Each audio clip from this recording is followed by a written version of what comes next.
Finally అందరూ అడుగుతున్నారు, brother మీ అమ్మకి ఎలా ఉంది, మీ అమ్మకి ఎలా ఉంది. మా అమ్మ ఫైన్, బాగానే ఉంది. కానీ ఈరోజు ఫైనాన్షియల్ థింగ్స్ గురించి చెప్తాను. ఎంత బిల్ అయింది, ఎంత ఇన్సూరెన్స్ వచ్చింది, ఇన్సూరెన్స్ మన జీవితంలో ఎంత ముఖ్యం, అవన్నీ వీడియోలో చెప్తాను. ప్రతి ఒక్కరూ ఇన్సూరెన్స్ తీసుకోవాలి. లేకుండా ఉంటే 1 ఎకరానో 2 ఎకరాలో 3 ఎకరాలో పొలాన్ని అమ్మేయాల్సి తప్పదు, వేరే ఆప్షన్. అందుకనే చెప్తాను ఎక్కడ ఇన్సూరెన్స్ తీసుకోవాలి, ఏ వెబ్సైట్లో ఇన్సూరెన్స్ తీసుకోవాలి, అవన్నీ కూడా నేను క్లియర్గా ఎక్స్ప్లెయిన్ చేస్తాను వీడియోలో. ఫస్ట్ మార్చ్ 28కి వెళ్దాము. 2025 మార్చ్ 28 ఈవినింగ్. ఆ రోజు మా అమ్మకి యాక్సిడెంట్ అయింది. దాని తర్వాత మేము గవర్నమెంట్ హాస్పిటల్కి వెళ్ళాము. అక్కడ మినిమం ఏం లేదు. దాని తర్వాత మేము అపోలో హాస్పిటల్లో జాయిన్ అయ్యాం. జాయిన్ అవుతానే ఫస్ట్ నన్ను అడిగిన క్వశ్చన్, ఇన్సూరెన్స్ ఉందా లేదా. మేము ఎంప్లాయీస్ అండి అని చెప్పాము. ఓకే, క్యాష్లెస్ ఉందా అన్నారు. క్యాష్లెస్ ఉంది సార్ అని చెప్పాము. ఫస్ట్ ఇన్సూరెన్స్ ప్రాసెస్ స్టార్ట్ చేశారు. దాని తర్వాత ఫిక్స్ డిపాజిట్ కట్టించుకున్నారు. కొంచెం అమౌంట్,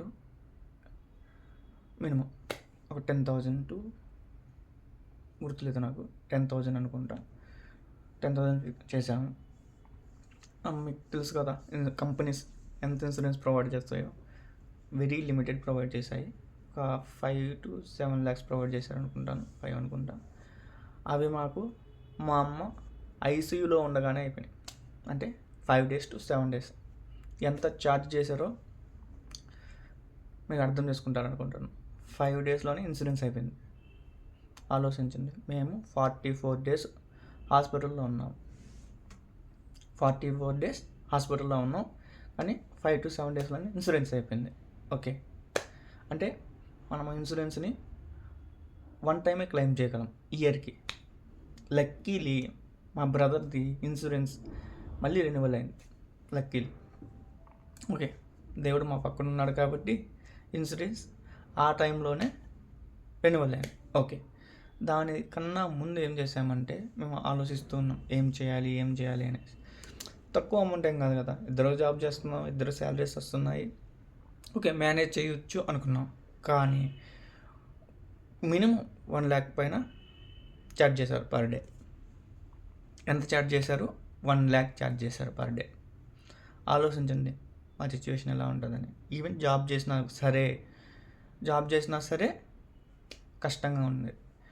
తర్వాత వచ్చి ఇన్సూరెన్స్ అయిపోయింది. మేము ఇన్సూరెన్స్ కంపెనీ ఫుల్గా రాదు కదా, మీకు కోపే అని ఉంటుంది. 100 rupees అంటే మనకి 80 rupees వస్తాయి. పాకెట్ నుంచి మనకి 20 rupees వస్తాయి. ఓకే, మీకు తెలుసు కదా హాస్పిటల్లో అమౌంట్ చాలా ఎక్కువ ఉంటుంది. అవన్నీ అన్ని ఇన్సూరెన్స్లో కవర్ అవ్వవు. ఓకే, మేము అలా 22 days ఫస్ట్ ఇన్సూరెన్స్ మీద రన్ చేసాము.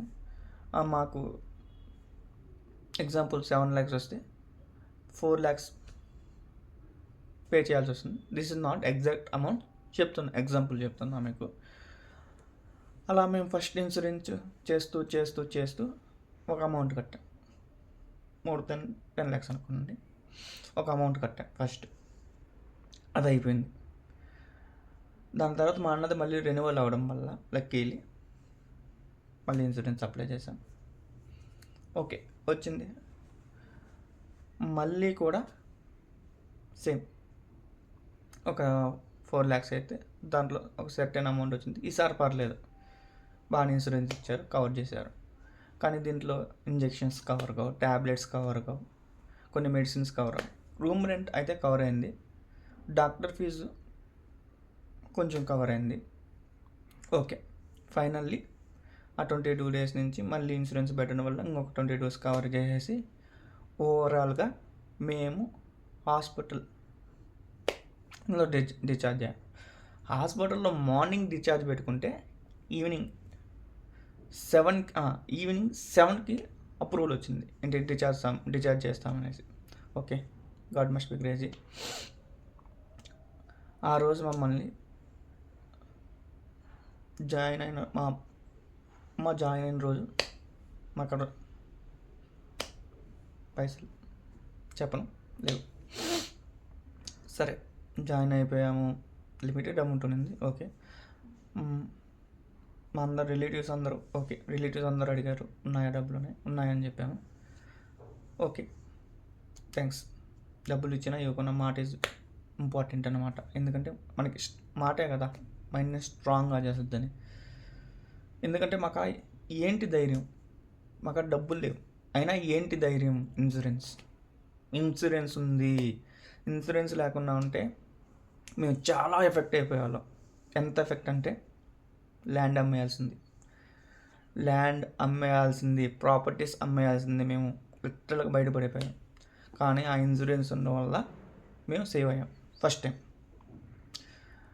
సెకండ్ టైం మళ్ళీ జాయిన్ అయినాం హాస్పిటల్లో. అప్పుడు ఇన్సూరెన్స్ వచ్చింది.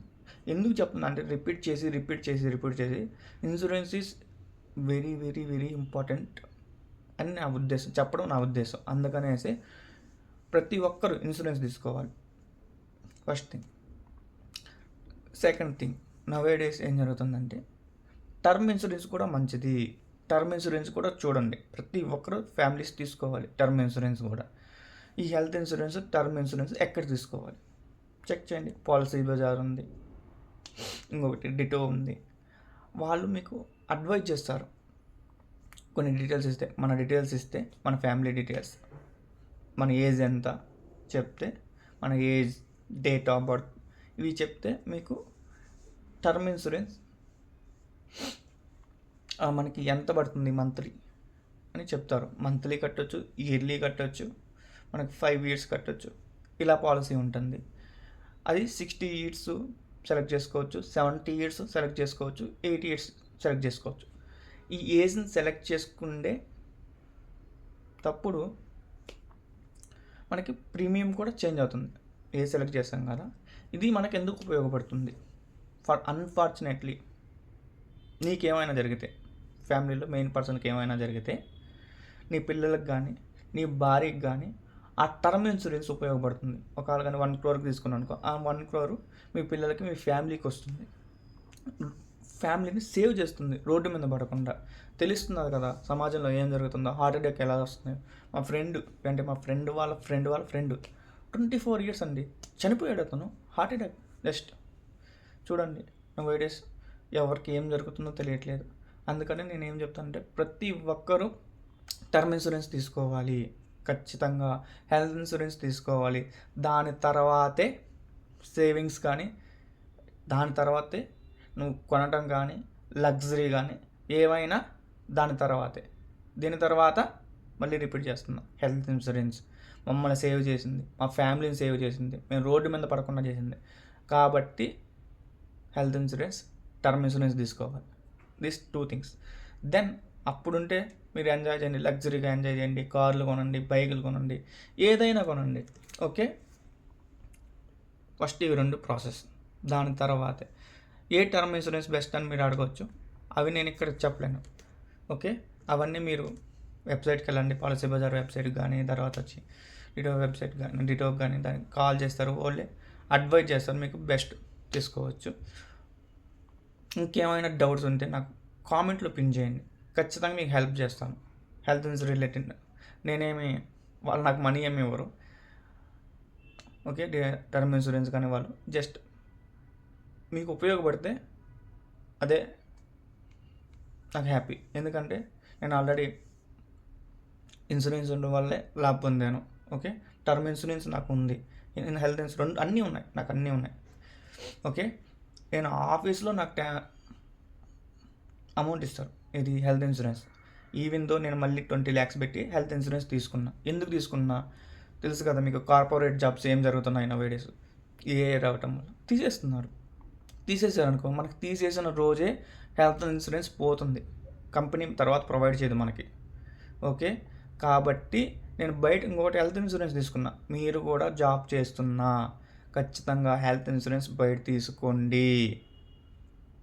ఎందుకు తీసుకోవాలి? మన జాబ్ పోతుంది, జాబ్ గ్యారంటీ లేదు. అందరూ టాలెంటే, కానీ ఏఐ రావడం వల్ల చాలా ఇష్యూస్ జరుగుతున్నాయి కాబట్టి మనకి ఏ రోజు జాబ్ ఉంటుందో ఏ రోజు జాబ్ ఉండదో తెలియదు కాబట్టి హెల్త్ ఇన్సూరెన్స్ ఆఫీస్ వాళ్ళు ఇచ్చిన ఖచ్చితంగా బయట ఇంకొక హెల్త్ ఇన్సూరెన్స్ తీసుకోండి. ఓకే, మర్చిపోవద్దు. ఎందుకు చెప్తున్నాను అంటే అంత ఇంపార్టెంట్ హెల్త్ ఇన్సూరెన్స్. 10 సార్లు 100 సార్లు రిపీట్ చేస్తాను నేను హెల్త్ ఇన్సూరెన్స్. దానివల్ల మేము చాలా ఉపయోగపడినాం, మీరు కూడా ఉపయోగపడాలి. ఈ రోజుల్లో మనకు తెలియట్లే హెల్త్ ఇన్సూరెన్స్ అంటుంటా సారీ ఆరోగ్యం బాగుండట్లే. ఎందుకంటే మనం తినే తిండిలోనే పోషకాలు లేవు. ఓకే, ప్రతి ఒక్కరికి హెల్త్ ప్రాబ్లమ్స్ వస్తున్నాయి. ప్రతి ఒక్కరికి. నిన్న మాట్లాడానండి మా ఫ్రెండ్తో, 25 ఇయర్స్ అండి షుగర్ వచ్చింది. చెప్పండి ఎలా 25 ఇయర్స్ షుగరు, బీపీ అన్నీ వస్తున్నాయి. కొంచెం హెల్త్ మీద కూడా ఫోకస్ చేయాలండి. ఓకే, ప్రతి ఒక్కరు నడవాలి, ప్రతి ఒక్కరు షుగర్ అవాయిడ్ చేయండి. ఆ షుగర్ తింటేనే ప్రాబ్లం. మీకు నేను రేపు ఒక వీడియో రికార్డ్ చేస్తాను. నేను షుగర్ అసలు కనీసం 2 months అయిందండి. నేను షుగరు టీలో వేసుకుని ఒట్టి మిల్కే తాగుతా, కాఫీ పౌడర్ వేసుకుంటాం. షుగర్ అయితే అస్సలు వాడటంలే షుగరు. ఓకే, షుగర్ వద్దు. దాని తర్వాత ఆయిల్ కూడా తగ్గించేయండి. ఎందుకు ఆయిల్ అవంతం తింటున్నారు అందరూ? ఆయిల్ కూడా వద్దు, అది కూడా మనకి హెల్త్ ప్రాబ్లమ్ క్రియేట్ చేస్తుంది.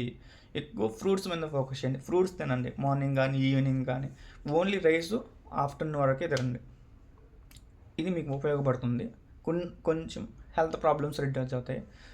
ఓకే, మనకి బోన్స్ కొంచెం, నేను రీసెంట్లీ హాస్పిటల్ విజిట్ చేశాను. కొంచెం స్కిన్ ఇష్యూస్ ప్రాబ్లం ఏంటి, నేను ఆఫీస్లో ఎప్పుడు లోపల కూర్చోవడం వల్ల స్కిన్ మీద పడకపోవడం వల్ల వాళ్ళు ట్యాబ్లెట్స్ ఇచ్చారు. ఒకటే క్వశ్చన్, బయట తిరుగుతావా ట్యాబ్లెట్స్ వేసుకుంటావు, బయట మీన్స్ ఎండలో తిరుగుతావా లేకుంటే ట్యాబ్లెట్స్ వేసుకుంటావు. ఒరే బాబు ఇది ఎక్కడ కోలరా నాయన అనేసి ఏదో ఒకటి సమయంలో ఆఫ్టర్నూన్ తిన్న తర్వాత కనీసం నేను ఒక ½ an hour ఎండలో ఉంటాను. అప్పుడు మనకి సన్ మీద మార్నింగ్ ఉండాలి, బట్ నాకు ఆ టైంలోనే పీస్ఫుల్టీ ఉంది కాబట్టి తిరుగుతా. ఎండలో తిరగండి అట్లీస్ట్, అది మంచిది. మర్చిపోవద్దు, ఎండలో ఖచ్చితంగా తిరగాలి. ఖచ్చితంగా అట్లీస్ట్ 4-5 kilometers వాక్ చేయాలి. ఇవి 2 మ్యాండేటరీ థింగ్స్.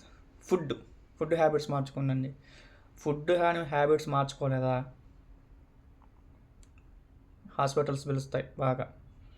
ఒక 4-5 ఎకరాలు అమ్ముకోవాలి. ఓకేనా, కేర్ఫుల్. ఇంతటితో ఈ వీడియో ఆల్రెడీ 13 నిమిషాలు అయింది, ఆఫ్ చేస్తున్నా. ఏమైనా డౌట్స్ ఉంటే హెల్త్ ఇన్సూరెన్స్ కానీ టర్మ్ ఇన్సూరెన్స్ కానీ ఏమైనా డౌట్స్ ఉంటే కామెంట్లో పిన్ చేయండి. ఖచ్చితంగా ఒక వీడియో చేస్తా, ఎక్కడ టర్మ్ ఇన్సూరెన్స్ తీసుకోవాలి ఆ లింక్స్ అన్నీ నేను కామెంట్లో పోస్ట్ చేస్తా. Okay, term insurance health insurance. ఇంకేమైనా డౌట్స్ ఉన్నాయా అంటే చెప్పండి. మా అమ్మకి ఓవరాల్గా ఎంత అయింది అనేసి మీరు అడగవచ్చు, అది నేను చెప్పనండి. అమ్మకి ఎంత డబ్బులు పెట్టినా అమ్మ తిరిగి రాదు కదండి. అందుకని అమ్మకి 100 కోట్లైనా పెట్టచ్చు. ఓకే, మన జన్మనిచ్చిన అమ్మకి ఎంతైనా డబ్బులు పెట్టచ్చు. ఓకే, అది పవర్ఫుల్. ఆ డబ్బులు ఎంత అయినవి అనేటివి మీరు ఎంత అడిగినా కానీ నేను చెప్పను, బట్ అయింది. ఓకే, అందుకనేసి మా అమ్మని ఇప్పుడు హ్యాపీగానే చూసుకుంటున్నాను. Thank you so much.